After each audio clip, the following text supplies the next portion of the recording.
Price Lord. இந்த புதிய நாளிலே உங்களை பார்ப்பதிலே மிகுந்த மகிழ்ச்சி அடைகிறேன். ஒவ்வொரு நாள் காலையிலும் இந்த தியான செய்தியை நாம் கேட்டுக்கொண்டிருக்கிறோம். இது உங்களுடைய வாழ்க்கைக்கு மிகுந்த பிரயோஜனமுள்ளதா இருக்கிறது என்று நான் நம்புகிறேன்.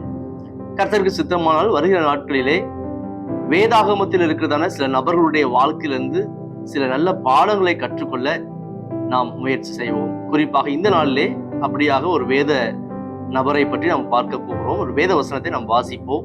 யோசுவாவின் புத்தகம் 14வது அதிகாரம் 11வது வசனம். மோசே என்னை அனுப்புகிற நாளில் எனக்கு இருந்த அந்த பலன் இந்நாள் வரைக்கும் எனக்கு இருக்கிறது. யுத்தத்திற்கு போக்கும் வரத்துமாய் இருக்கிறதற்கு அப்போது எனக்கு இருந்த பலன் இப்போதும் எனக்கு இருக்கிறது என்பதாக ஒரு தேவ மனிதன் சொல்கிறார். யார் இந்த தேவ மனிதர் என்று பார்த்தால், வேதாகமத்துல வாசிக்கும் போது எப்புனேயின் குமாரன் ஆகிய காலேப் என்ற ஒரு நபரை பற்றி தான் இந்த காலை வேலையை பார்க்க போகிறோம். இந்த காலேப் யார் என்று நம்ம அனைவருக்கும் தெரியும். குறிப்பாக மோசே கானான் தேசத்தை வேவு பார்ப்பதற்காக இஸ்ரவேல் கோத்திரத்தாரில் 12 பேரை தேர்ந்தெடுத்து அவர்களை அனுப்பின போது 10 பேர் எதிர்மறையான செய்தியை கொண்டு வந்தார்கள். 2 பேர் மாத்திரமே நேர்மறையான செய்தியை கொண்டு வந்தார்கள். அதில் ஒருவர் தான் இந்த காலேப். இப்பொழுது அதில் மற்றொரு நபரான யோசுவா இப்பொழுது இஸ்ரவேல் ஜனங்கள் நடத்தக்கூடிய தலைவனாக மாறினான்.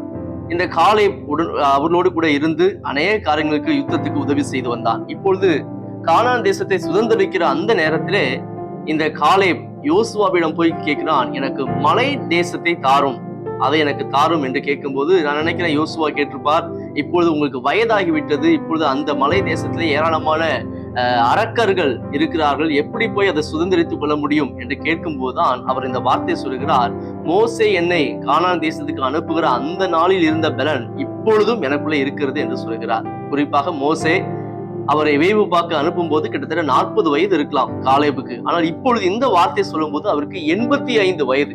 ஆனால் 85 வயதிலும் தளராத பலனோடு நம்பிக்கையோடு அவர் சொல்கிறார், என்னால் எல்லாவற்றையும் செய்ய முடியும், என்னால் அந்த மலை தேசத்தை சுதந்திரித்துக் கொள்ள முடியும் என்று சொல்கிறார். அவருடைய வாழ்க்கையிலிருந்து இன்றைக்கு ஒரு 3 பாடத்தை கற்றுக்கொள்ள போகிறோம். முதலாவது காரியம், அந்த காலேபிடத்தில் இருந்தது நேர்மறையான சிந்தனை.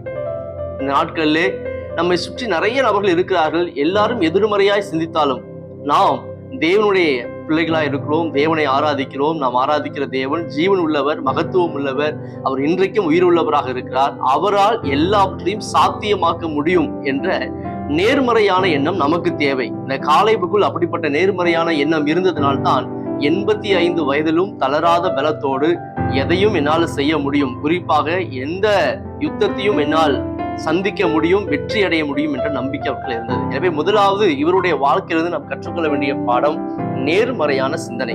யார் உங்களை சுற்றி இருக்க யார் எதிர்மறையாக சிந்தித்தாலும், எவ்வளவு எதிர்மறையான சூழல் இருந்தாலும் அது நடுவிலும் நீங்கள் நேர்மறையாய் சிந்தித்து பாருங்கள், வித்தியாசமாய் சிந்தித்து பாருங்கள். நமக்கு வெற்றி தருகிற தேவனை நோக்கி பாருங்கள், நிச்சயமாய் நமக்கு வெற்றி கிடைக்கும். இரண்டாவதாக இவருடைய வாழ்க்கையிலிருந்து கற்றுக்கொள்ள வேண்டிய காரியம் விடாமுயற்சி. எந்த வயதிலும் விடாமுயற்சியுடன் அவர் செயல்பட்டார். எனக்கு 85 வயது ஆகிவிட்டது, எனக்கு வயதாகிவிட்டது, என்னால் இனி எதுவும் செய்ய முடியாது அப்படி என்று நினைக்கவில்லை. என்னை பலப்படுத்துகிற கிறிஸ்து என்னோடு கூட இருக்கிறார், அவரால் எல்லாவற்றையும் செய்ய முடியும் என்று பவுல் சொன்னது போல இவரும் என்னோடு தேவன் இருக்கிறார், எனவே என்னால் எதையும் சாதிக்க முடியும் என்ற விடாமுயற்சியுடன் அதை செயல்படுத்துவதற்கு, வாயினால் மாத்திரமல்ல செயல்படுத்துவதற்கும் அவர் உறுதியுடன் இருந்தார். இந்த காலை வேளை நீங்களும் சோர்ந்து போய் விடாதீர்கள், உங்களுடைய முயற்சியை கைவிட்டு விடாதீர்கள். வயதையோ அல்லது உடல் பலவீனத்தையோ அல்லது மற்ற காரியங்களையோ சாக்கு போக்கு சொல்லி உங்களுடைய முயற்சிகளை நிறுத்தி விடாதீர்கள். தொடர்ந்து விடாமுயற்சியுடன் ஓடுங்கள், நிச்சயமாய் உங்களுக்கு வெற்றி கிடைக்கும். மூன்றாவது இவருடைய வாழ்க்கையிலிருந்து கற்றுக்கொள்ள வேண்டிய முக்கியமான காரியம் பின்வாங்காத இருதயம்.